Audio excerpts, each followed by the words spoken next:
Many of you have heard of the Dodge Viper crash in Knoxville, Tennessee. What you haven't heard is the real story.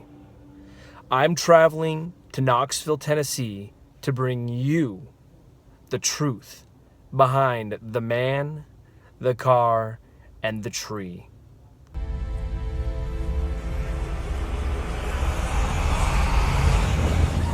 I packed up my bags.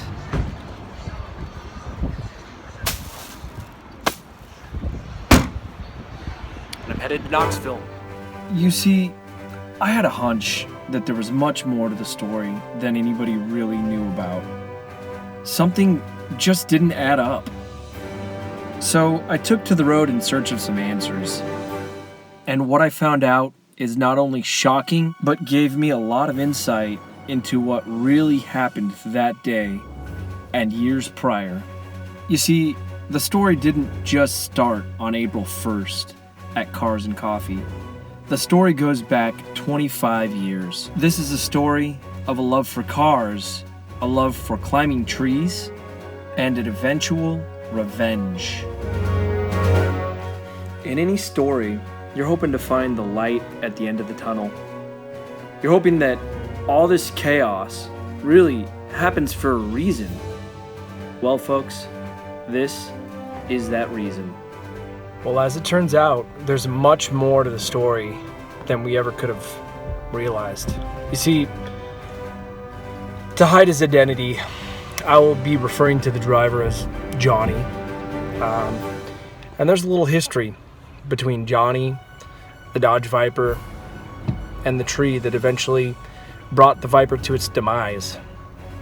Contrary to internet speculation, Johnny is a very skilled driver. In fact, he's been in many races. He's been to racing school. So did he purposely hit this tree? And if so, why? Well, as it turns out, Johnny and this tree go back quite a ways.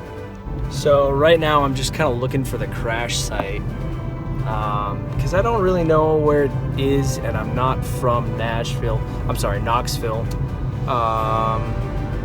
Might be a little tough to find, but I'm pretty confident I'll find a broken tree or something along the way. All I really have to go off of is the video, and there's not a lot of buildings near that video, so I'm just on the lookout. Okay guys, I think I found the restaurant where they pulled over.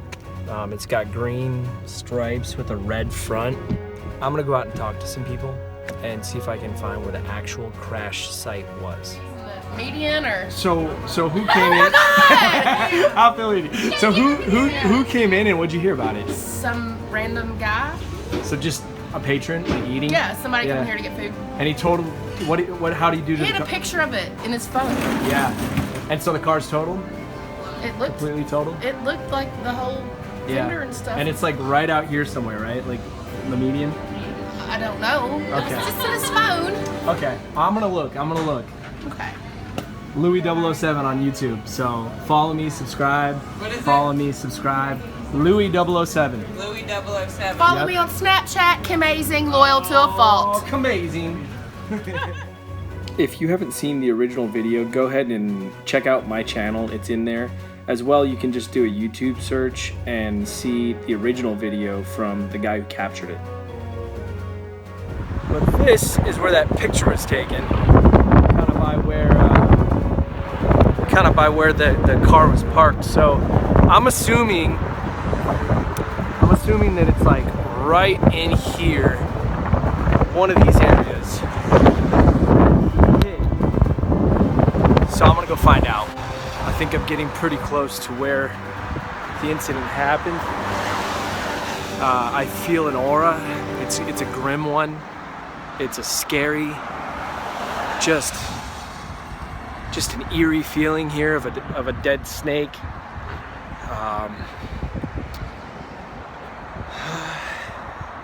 Tell you, it doesn't feel good.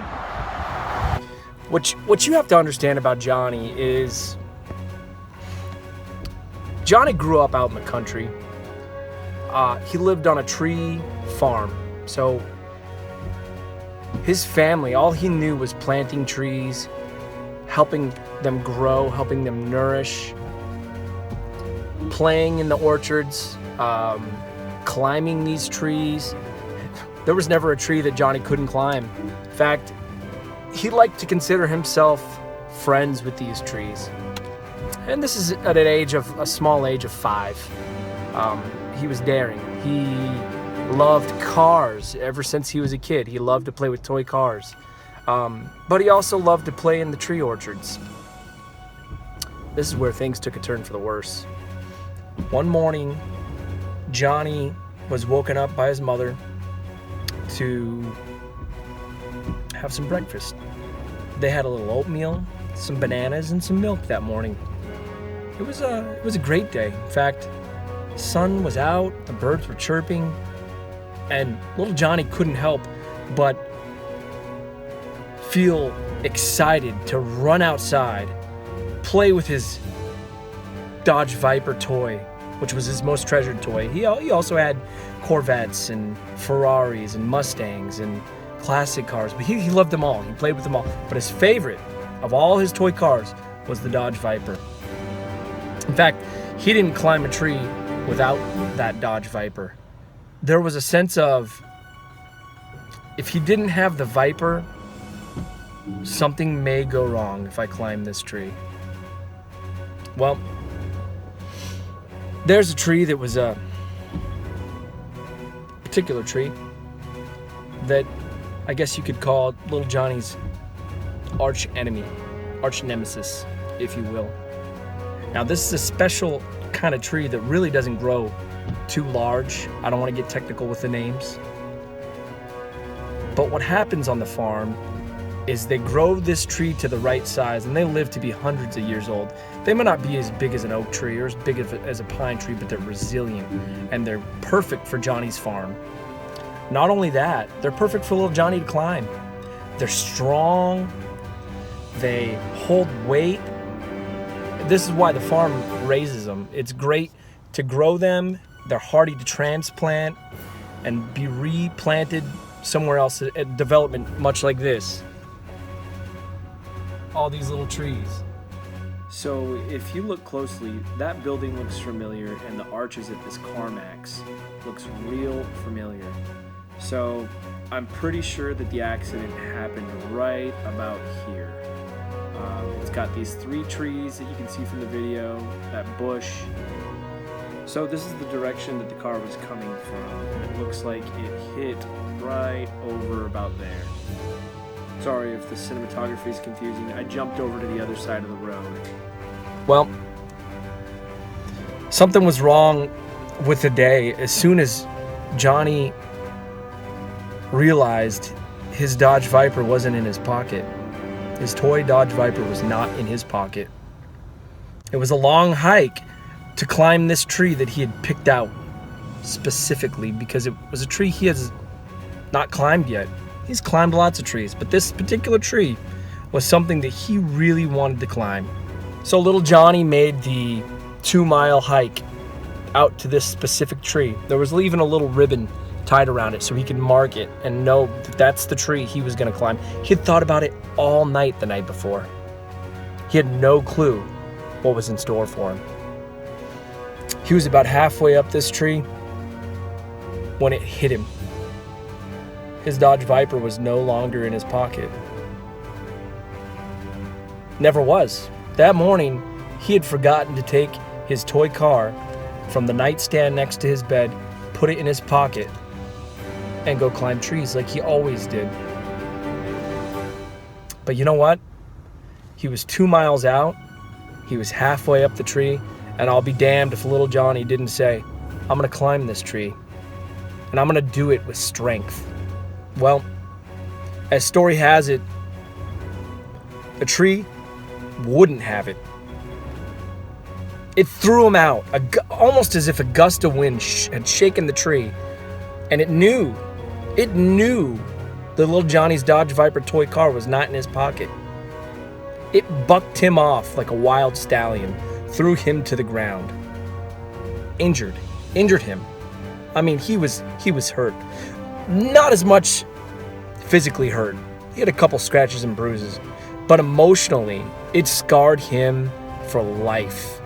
He remembered this tree. In fact, he came back. When he gathered up enough courage, he came back, etched a star in that tree, and he remembered it. He was planning his vengeance. Well, as time went on, his father had a business to run. They ended up selling the lot of trees and into a development over by a mall. And it went in, resilient as heck, this tree. It went in, it weathered the storms, it weathered the years. In fact, little Johnny wasn't little anymore. He grew up to the ripe old age of 30 years old. And he knew what he was going to do. He was going to buy his dream car. So he went out, purchased his Dodge Viper, and learned to drive that beast. He tamed that beast. He knew how to whip the rear end around and hit a dime on the sidewalk. Oh, he knew how to drive it. There it is, ladies and gentlemen. Bush and tree.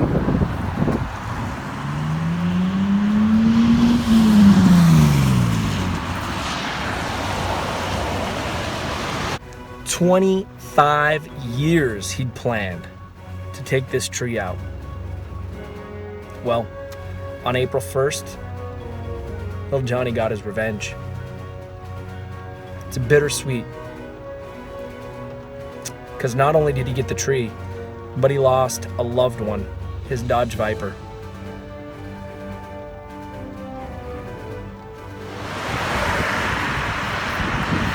Where there once was a tree is now just mud.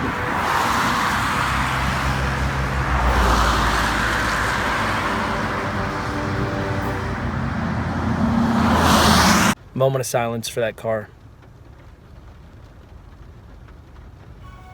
I'm messing with y'all, man. I'm driving through Knoxville because I'm gonna go party with some friends that I haven't seen in a really long time in Nashville. And hey, man, I'm sorry about your car. It's sad. Be careful out there, everyone who's driving these cars and coffees or just trying to show off a little bit. I get it, man. Sometimes you want to, that's why we have these, right? We want to have fun. We want to let her rip a little bit, but be careful, especially with these older generation Dodge Vipers. Man, they really get away from you. Buckle up, be smart, guys. The driver didn't get hurt, thank God. No onlookers were hurt. So if you don't have a little humor, life can get a little out of control. So take it with a grain of salt. Be safe out there. Hopefully you get another Viper. Hopefully you're a little more careful. And my heart goes out to you, buddy.